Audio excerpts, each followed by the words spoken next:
A experiência de Abraão e Isaac, conforme ilustrada no filme de Charles Heston, mostra Abraão a ponto de colocar a faca no peito de Isaac. E quando Isaac diz, não há nada que o Senhor possa exigir de Deus? E Abraão responde, nada. Realmente não há nada que possamos exigir do Senhor. Essa história teve um final feliz, ao menos nesse episódio. Como você já sabe, Deus interveio e poupou a vida de Isaac. A Bíblia diz que Isaac viveu 180 anos. Ele morreu e reuniu-se com sua parentela no mundo dos mortos, idoso e farto de dias, diz Gênesis capítulo 35. A morte finalmente o alcançou, trazendo uma sensação de fracasso. Fracasso? Na realidade, o que conta não são os 70 ou 80 anos que podemos viver na Terra, mas o que acontecerá após do tempo da vida na Terra. Nesse trimestre, o foco é entender que a mensagem final do livro de Job não é tanto a restauração de suas posses terrestres, mas a mudança de coração que ele experimentou e que nós também podemos experimentar.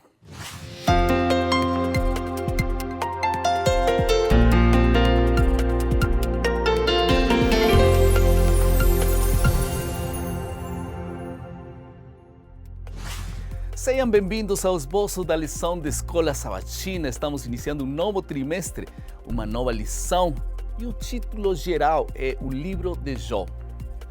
Para acompanhar as novidades desse trimestre, inscreva-se em nosso canal do YouTube, youtube.com/Escola Sabatina DSA. Bem, o livro de Job mostra a razão para viver em um mundo de maldade e como devemos lidar com as perguntas inquietantes sobre o sofrimento e a morte. A lição 1 está intitulada O Fim. Começaremos pelo final do livro, que levanta questões sobre o nosso próprio fim, não apenas aqui, mas para a eternidade.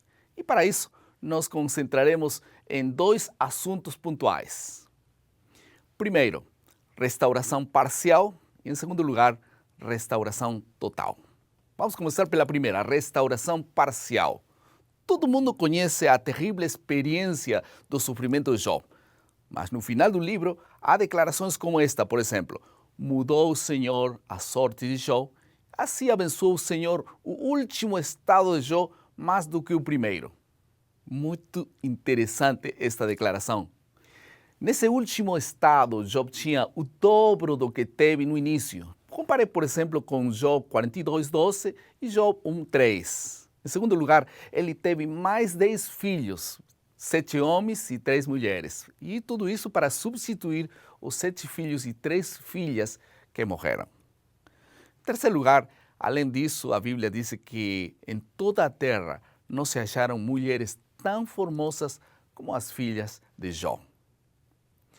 Tudo isso parece um final feliz, mas algumas marcas de dor e sofrimento permaneceram até o final. Pense nessas marcas. Por exemplo, Job nunca conheceu as razões por trás das calamidades que lhe sobrevieram. Em segundo lugar, ele teve mais filhos. Mas e quanto à sua tristeza e luto por aqueles que havia perdido? Pense nisso. Em terceiro lugar, o que dizer das cicatrizes que ele certamente carregou pelo resto da vida? Ninguém conseguiu tirar nunca. Realmente a história de Job teve um final feliz, porém não foi completamente feliz. Restaram muitas partes incompletas, muitas perguntas sem respostas, enfim. As últimas palavras do livro são: então morreu Job, velho e farto de dias. Você pode pensar, mas pastor, é esse o final feliz? Não, não é, porque as histórias de Abel, do rei Josias, do João Batista, de Estevão, tudo isso nos ensina que uma vida piedosa sempre terá um final feliz na eternidade, mas nem sempre uma vida piedosa terá um final feliz parcial aqui na terra. E como explicar o ponto de vista da teologia da retribuição, que diz que se somos bons, as bênçãos virão. Se somos maus, o castigo divino também virá. O que precisamos perceber é que essa teologia transforma Deus em uma divindade previsível que age por fórmulas fixas, ignorando assim a sua soberania e tornando-o suscetível a manipulações humanas. No fim do livro de Jó, Deus apresenta um claro juízo de valor sobre esse tipo de teologia distorcida. Vós não dissestes, diz a Bíblia, Jó capítulo 42, verso 8, vós não disseste de mim o que era reto, como o meu servo Jó. Em outras palavras, essa teologia não julga a Deus corretamente. Como entender o sofrimento humano e, de modo especial, o sofrimento do justo? No livro de Gênesis descobrimos que o sofrimento veio como herança do pecado. Às vezes você se enfurece quando alguma coisa não dá certo. E você se pergunta, por que acontece isso? E se eu vivo uma vida correta, não era para tudo ir bem? Você está esquecendo que Jesus conduziu sua vida de maneira bem melhor do que nós. E mesmo assim, sofreu. O que faz você tão diferente? Não é como pagar impostos, por exemplo. Eu pago e tenho direito. Realmente, a graça de Deus não é para pagar a Deus. E qualquer bondade de Deus, nós não precisamos pagar a Deus. Ele fará ou não fará, é sua vontade, é a autoridade, é a divindade de Deus. O segundo assunto da lição desta semana é restauração total. Esse é o tema que nós escolhemos em segundo lugar. Certamente as coisas melhoraram para Jó e melhoraram muito, mas apesar de tudo isso, Jó um dia morreu. O livro Jó mostra o verdadeiro final de todo sofrimento e infortúnios humanos. Ele é um prenúncio da grande esperança e da promessa que temos de uma restauração plena, completa, de modo que a restauração parcial de Jó parece insignificante diante da restauração eterna e completa que nós teremos e nos é reservada para todos os que amam e caminham nos caminhos de Deus.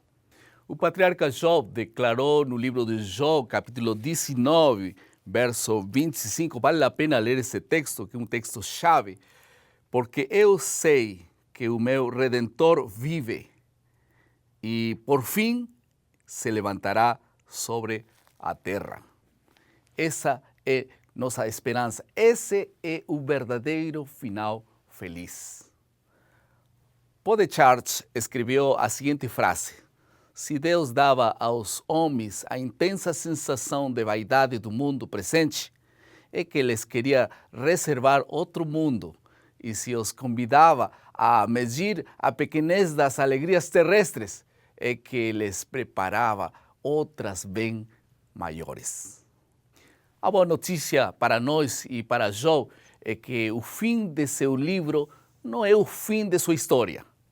E nossa morte, igualmente, não será o fim de nossa história. Jó perguntou se os mortos tornariam a viver. E então disse que esperaria até que viesse a sua mudança total. Certamente a grande esperança não consiste em esperar algo, consiste em esperar alguém.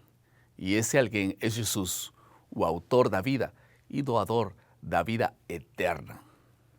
Algumas aplicações da lição desta semana. Em primeiro lugar, à luz do capítulo último do livro de Jó, devemos tomar cuidado para não cair em uma leitura materialista. Em segundo lugar, a oração do justo, como é considerado Jó, intercedendo em favor de seus amigos equivocados, nos ajuda a entender que a restauração de Jó foi associada à sua intercessão. Vale a pena orar pelos outros. Pense nisso. Em terceiro lugar, muitas pessoas conhecem Deus em situações de sofrimento e dor.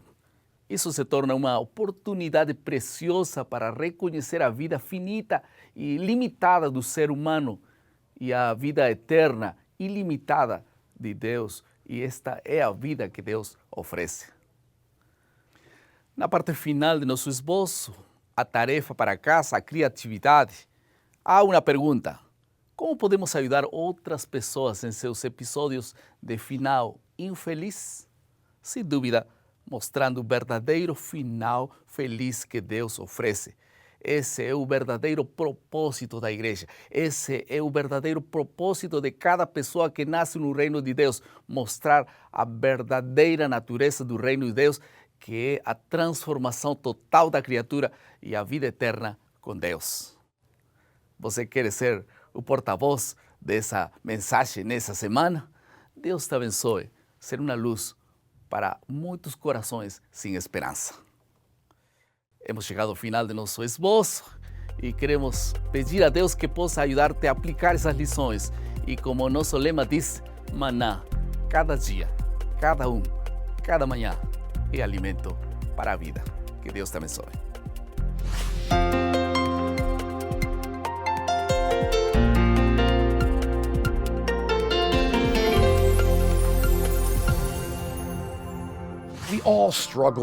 Todos nós lutamos com essa questão do sofrimento. Esse é um dilema universal. De fato, é muito interessante que a tradição judaica ensine que Moisés escreveu o livro de Jó no mesmo período